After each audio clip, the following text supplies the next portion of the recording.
Qué alegría encontrarnos en este domingo, 21º del tiempo ordinario. Vamos a escuchar la palabra de Dios en este día del Señor, este día de encuentro con Dios. Hemos venido escuchando al evangelista Mateo entre semana y también los domingos. Hoy tendremos el Evangelio según San Mateo, capítulo 16, versículos 13 al 20. Qué bueno que lo pueden tomar ahí directamente de sus sagradas escrituras, de las Biblias. Mateo, capítulo 16, versículos 13 al 20. Tomemos el texto, primer momento de la lección divina. En aquel tiempo llegó Jesús a la región de Cesarea de Filipo y preguntó a sus discípulos: ¿quién dice la gente que es el Hijo del Hombre? Ellos contestaron: unos que Juan Bautista, otros que Elías, otros que Jeremías o uno de los profetas. Él les preguntó: ¿y ustedes quién dicen que soy yo? Simón Pedro tomó la palabra y dijo: tú eres el Mesías, el Hijo de Dios vivo. Jesús le respondió: dichoso tú eres, Simón, hijo de Jonás, porque esto no te lo ha revelado nadie de carne y hueso, sino mi Padre que está en el cielo. Ahora te digo yo, tú eres Pedro, y sobre esta piedra edificaré mi iglesia, y el poder del infierno no la derrotará. Te daré las llaves del reino de los cielos. Lo que ates en la tierra quedará atado en el cielo, y lo que desates en la tierra quedará desatado en el cielo. Y les mandó a los discípulos que no dijesen a nadie que él era el Mesías. Palabra del Señor. Gloria a ti, Señor Jesús. Tomemos el texto de nuevo en sus casas. Meditémoslo, perdónenme la expresión, saboreémoslo. Escuchemos atentamente con una voz, con buena entonación, signos de puntuación, ideas claras, algún versículo que nos llame la atención. Hagamos de este primer momento un rato de oración ahí, que estas palabras que van tomando sentido y van haciendo ya, solo el proclamarlas ya es traerlas a la vida, pues los vamos como introduciendo en nuestro interior y las vamos tomando para nuestro hoy, para el encuentro con Dios. Por eso es clave que se haga una buena lectura, una buena pronunciación, que se comprenda bien la idea. Segundo momento, meditación. Este texto aparece hoy, este domingo, para mostrarnos una gran pregunta de Jesús. Estaban en el norte de Israel, en Cesarea de Filipo, por allá en las regiones donde ya eran como las fronteras, ya habían salido de territorios judíos y se adentraban en otras zonas más de paganos. Y Jesús allí les hace la gran pregunta: ¿quién dice la gente que es el Hijo del Hombre? El Hijo del Hombre es una expresión antigua, inclusive que aparece en el libro de Daniel y desde el Antiguo Testamento. Jesús la toma para él, porque él, siendo Dios, toma la condición de hombre y carga a la humanidad sobre sí para redimirla y para dar una creación al hombre, dar una nueva vida para el ser humano, para que los hombres sean criaturas nuevas en Jesús y tengan plenitud de vida en Dios. En este título de Hijo del Hombre, lógicamente, está inserto Jesucristo, Mesías, Salvador. Y entonces la pregunta, empiezan ellos a dar las respuestas de que unos como Elías, otros que Juan el Bautista, otro como uno de los profetas. Y entonces Jesús les dirige la palabra y les dice: ¿y ustedes? La gran pregunta para los apóstoles. Lo estaban siguiendo, lo estaban conociendo, habían visto sus obras. Y Pedro, llevado de las reacciones que tiene él, en este momento una muy acertada, dice: tú eres el Mesías, el Hijo de Dios vivo. Es una expresión que brota con convicción, con fuerza, para responder ante la gran pregunta: para ustedes, ¿quién soy yo? En esta respuesta de Pedro, pues está todo el contenido de Jesús, el esperado, el Mesías, que tristemente los judíos no comprendían bien este mesianismo, estaban esperando un rey al estilo humano. Aquí Pedro por primera vez hace esta profesión de fe: tú eres el Mesías. Y Jesús le da una bienaventuranza de cómo el Padre es quien ha revelado esto a Pedro, nadie de carne y hueso, sino el Padre de los cielos. Y después de esta gran respuesta de Pedro viene un llamado de Jesús a una misión que le dará a Pedro, que ya no es Simón, hijo de Jonás, sino Cefas. Pedro, Petros en griego, es la piedra angular es Cristo, pero en la misma medida, visiblemente en esta nueva iglesia, en esta eclesía, asamblea, aquí aparece la palabra iglesia, Pedro será la piedra, donde vendrán pues a dar unidad y formación a los nuevos creyentes de los hijos de Dios. Y le da el símbolo de las llaves. Y en estas llaves pues toda una potestad y todo el atar y desatar también. Entonces, en ese contexto de la respuesta de Pedro, de la bienaventuranza que hace Jesús, pues aquí hay la gran pregunta también para nosotros hoy, y esa es la meditación. Primero, en el primer orden de ideas es, Jesús hoy nos hace la pregunta también a nosotros, a ustedes y a mí. Y sigue siéndola. Esta pregunta se ha dado para muchos desde la existencia de Jesús hasta hoy. Muchos han dado su respuesta de quién es Jesús para cada uno de ellos. Y dependiendo de esa respuesta, pues muchos han transformado su vida. Y si miramos la vida de los santos, comprendieron lo que aquí dijo Pedro, es que tú eres el Mesías, el Hijo de Dios vivo. Y apostaron en su vida por un encuentro de transformación radical con Jesucristo, que transformó las vidas de muchos, las ha transformado y transformará de muchos otros. Hay otros que han dicho, es uno de otros profetas, se han quedado en eso. Hay otros que han tratado de meter a Jesús en una imagen violenta, de guerrillas y cosas que no son. Hay otros que han tratado de decir, no pues no creo, no creo que sea. Y cada cual, en distintos contextos históricos, ha dado respuesta.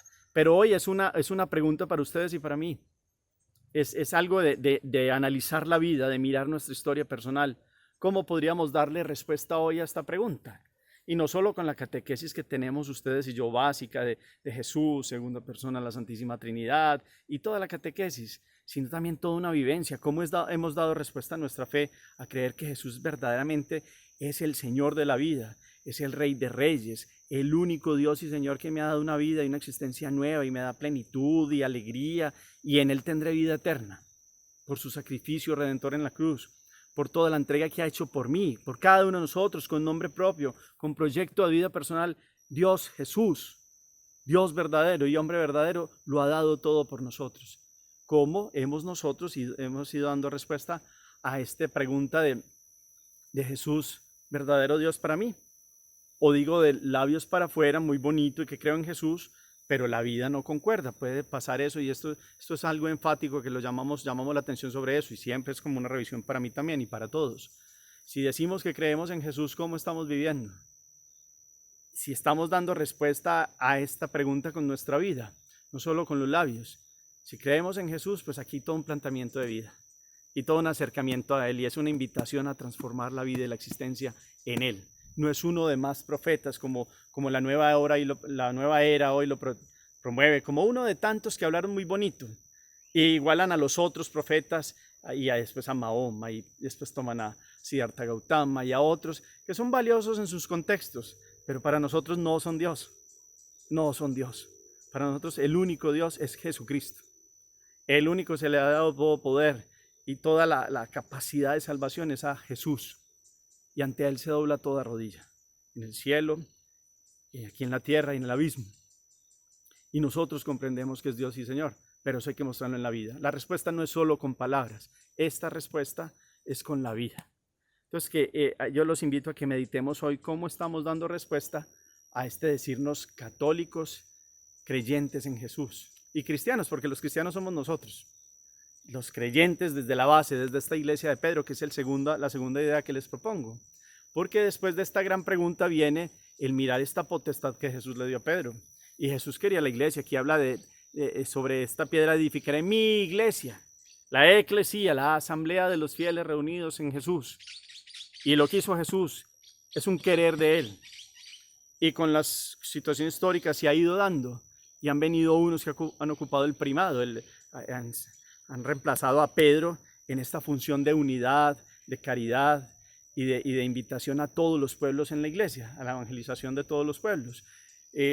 Como todo en la parte humana, pues hay situaciones, pero aquí está una imagen muy fuerte de la piedra sobre la que está soportada, pues Cristo es la piedra angular y Pedro viene a ser como el soporte de unidad de los creyentes, con la simbología de las llaves. Cuando alguien llega a una ciudad y quieren tratarlo bien, un personaje importante, le dan las llaves de la ciudad, como un símbolo de poder entrar, de ser bienvenido. Las llaves dan toda una capacidad de ser el que tiene la capacidad de, perdón la redundancia, abrir la puerta. Es el único que puede abrir la puerta o puede permitir o no entrar o no entrar. Aquí Pedro recibe una potestad como vicario de Cristo. Y fuera de eso, en el atar y desatar, que tiene que ver también con el sacramento de la confesión. Pedro aparece en el comienzo de la nueva iglesia abriéndole la puerta y la fe a unos romanos, a Cornelio en su casa, y explicando cómo Dios también quería que vinieran los paganos. Y ese símbolo de abrir la iglesia para que vengan todos. Y de hablar claro también, donde hay que hablar claro con toda la potestad que tiene. Entonces aparece aquí hoy la figura de Pedro, la iglesia de Jesús, querida por Jesús. Sí, es humana y como humana tiene sus partes débiles, pero es divina. Y si no fuera de Jesús, hace rato se hubiera acabado. Cielos y tierras pasarán, mis palabras no pasarán, ni las puertas del infierno podrán tener toda la potestad sobre la iglesia, porque es la iglesia de Jesús, llevada por el Espíritu y guiada por el vicario de Jesús. Con limitaciones y todo, aquí seguimos en esta historia. Y Dios va dando toda la plenitud y la potestad hoy en el Papa Francisco también. Entonces miremos estas meditaciones de la pregunta de ¿quién es Jesús para mí? Y también cómo me siento partícipe de esta iglesia, que no son solo los consagrados. Yo también, cada uno de ustedes y yo como laicos, hacemos parte de esta iglesia de Jesús, de esta eclesía, que habla aquí Jesús de las llaves de mi iglesia, y le da a Pedro toda esta potestad. Entonces hoy meditemos este encuentro con esta palabra de Jesús, hoy domingo, día de Dios, de encuentro con Él, de darle gracias, de invitarlo a la vida, que esta palabra pueda entrar y tocar ahí lo más profundo de nuestro ser y nuestra existencia para que hoy podamos encontrarnos con Dios y sea un día de agradecimiento, de encuentro, de mirar quién es Jesucristo para mí. Ese es el centro también de hoy. Y cómo lo he aceptado. Y cómo estoy llamado a aceptarlo. En Él tiene mi vida sentido de eternidad. Hagamos oración. Dios unitrino, en este domingo, día tuyo, de reposo, de encuentro, de gracia, de bendición, te invitamos a la vida, Señor. Te entregamos toda esta semana en que hemos laborado, nos hemos esforzado, todas las penas, las luchas, las dificultades, pero con todo el agradecimiento de que a pesar de que haya momentos duros de los que estamos viviendo en el mundo, tú no nos sueltas de tu mano. Tú siempre estás con nosotros y caminas en tu providencia y en tu amor para estos nosotros, tus hijos, que te llamamos, te invocamos y te queremos seguir con todo el corazón. En este día, a través de esta palabra, enséñanos, Señor, a dar la gran respuesta ante esta pregunta tuya, Señor Jesús. Enséñanos a tener un encuentro real contigo, con un corazón abierto, palpitante, lleno de alegría y de amor, que quiere reconocerte como el Dios y Señor, no solo de labios y de palabras, sino con actitudes concretas cada día. Que mi ser, mi pensar, mi actuar, todo mi día a día sea una respuesta a decir, Jesucristo, eres mi Dios y mi Señor y mi Salvador. Que esta respuesta sea contundente, Señor. Danos la gracia, Señor, porque en nuestras propias fuerzas fallamos, nos sentimos débiles, dudamos. Que nuestra vida sea una respuesta para otros que dudan, para otros que dicen que creen, pero que después vendrán a tu conocimiento. Que podamos comprender en esta generación, Señor, que el encuentro no es para después, que el encuentro contigo es ya, que esa respuesta es ya, que podamos dar una respuesta real hoy de nuestra vida delante de ti, porque sin ti no somos nada, Señor Jesús. Hoy lo reconocemos en esta palabra. No solo eres uno de tantos profetas, eres el Hijo de Dios vivo, como lo dice Pedro hoy en tu palabra. Enséñanos a estar firmes en tu seguimiento, en esta piedra de Pedro, esta roca firme, en esta iglesia a la que nos has llamado. No permitas que dudemos, no permitas que nuestros familiares sigan dudando ante invitación de iglesias y de otros pensamientos y de otras circunstancias que no son tu iglesia. Permítenos ser firmes en esta fe que es universal, en esta fe que se basa en tu seguimiento a través de esta piedra que has puesto como sustento también. Enséñanos también a defender la fe, a ser valientes testigos en el hoy, a no tener miedo de respetos humanos, a responder quién eres tú, a mostrarle a otros que tú eres el Mesías, a mostrarle a otros esta iglesia que sí, con problemas, con pecado y transgresión, tú sigues sanando y tú sigues lavando y tú sigues guiando para que haya santidad en esta iglesia, en esta comunidad de tus hijos que se reúnen todos los días en tu presencia. Te alabamos y te bendecimos, Señor, te damos toda la gloria y el honor. Amén. Cuarto momento, ya lo he ido planteando como siempre en la meditación, van saliendo las preguntas. La pregunta aquí radical hoy, este domingo, es: ¿quién es Jesús para mí? No hay que buscar en libros, no hay que mirar la opinión de otras personas, sabemos lo que piensan otras personas, pero yo, ustedes y yo, cada uno ahí en particular, oración privada, ahí en el corazón, en lo más profundo, ¿quién es Jesús para mí? No solo con respuestas de catecismo, sí, es muy bonito y es la parte que sustentamos de un conocimiento de acá, es con la vida, ¿quién es Jesús para mí?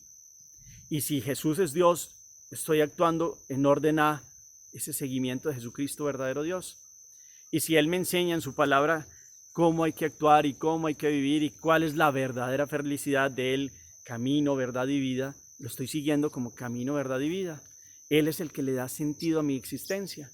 Si lo reconozco como Dios y Señor, pues la consecuencia tendría que darse en los hechos constatables de la vida. Entonces hoy hay una oración ahí que es una respuesta contundente. Cada uno la debe hacer, no, nadie puede responder por uno. De hecho, el encuentro que tenemos es cara a cara con Dios todos los días, aquí en lo más íntimo, en nuestro lugar privado con Él, en nuestro sagrario personal que es aquí, en la conciencia, en el alma y en la voluntad y en los pensamientos, pero sobre todo en el centro, en la mitad del medio, en el espíritu con minúscula, que es el lugar donde viene el Espíritu de Dios. Es lo más profundo de nuestra vida, ahí, en un encuentro radical, donde no hay mentiras, donde está la verdad de lo que soy. ¿Cómo me he encontrado con Dios? ¿Quién es Jesucristo para mí? ¿Cómo doy respuesta con ello, con mi vida? Y segundo, ¿me siento partícipe de la iglesia o solo la critico? ¿O soy de los católicos que dicen es que los curas, es que no sé quién, es que no sé quién? Sí, hay mucho dolor y no vamos a tapar muchas realidades, pero vamos a afrontar la realidad de que somos iglesia y que como iglesia no nos bajamos del barco, sino que ayudamos y oramos y le pedimos a Dios que Él dé su presencia aquí, en esta iglesia que he elegido en Pedro, en esta barca de Pedro. Le pedimos por el Papa. ¿Cuánto rezamos por el Papa? Es la otra pregunta que les digo a ustedes. ¿Cuánto pedimos por Francisco? Que le han metido un montón de cuentos y se han inventado un montón de cosas. Yo no estoy diciendo que dentro del círculo y dentro de ciertas circunstancias de lo más alto ahí, en sus colaboradores pueda haber debilidad, seguro que sí. Pero este hombre es un hombre que ha querido marchar en humildad y ha querido tomar unas riendas de una iglesia que tiene un montón de situaciones grandísimas y bellas porque son de Dios, pero humanas también en la fragilidad. Y cómo Él está ahí también dando la vida, en su sencillez, en su humildad, en querer llegar a los más necesitados, a los más pobres. ¿Cuánto estamos orando por Él? No caigamos en esas divisiones que quieren hacer entre los dos papas. Benedicto renunció en un sentido claro y entre los dos se ayudan, créanme, entre los dos se ayudan. No hay rivalidad entre los dos y no hay suspicacias por lo de entre uno y otro papa. Por el contrario, se ayudan. ¿Cómo pedimos? Por la salud de Benedicto y también, pero el Papa Francisco es Francisco. ¿Cuánto oramos por él? Que hoy veamos la potestad que Dios tiene en este hombre, que le tocó una generación que tiene un montón de afrontar un montón de situaciones. Y lo ha hecho en humildad, en oración y en encuentro con Dios y en sencillez, que de eso se trata pues también la vida de la iglesia. Entonces también miremos cómo está nuestro catolicismo en apoyar al Papa, orar por él, en dejar de criticar tanto y más bien pedir por los sacerdotes. Pedir por los sacerdotes, pedir por el Papa, pedir por los laicos, por la renovación de esta iglesia, que Dios genere una nueva santidad en esta iglesia que tiene un sustento en el Espíritu, que pueden pasar y el enemigo puede zarandearla y puede atacar y acechar, pero no sucumbirá, porque tiene la fuerza de Dios, la presencia de Jesús aquí en este símbolo de las llaves que le da Pedro, en este símbolo de atar y desatar, en esta potestad suprema que le da aquel que le ha dado un designio, al Papa en este caso. Entonces, miremos nuestra fe, respondámosle a Jesús y miremos cuánto amamos a la iglesia y cuánto oramos por el sucesor de Pedro. Amén. Señor los bendiga, los llene de su gracia en el nombre del Padre y del Hijo y del Espíritu Santo. Amén. Feliz día y feliz semana para todos.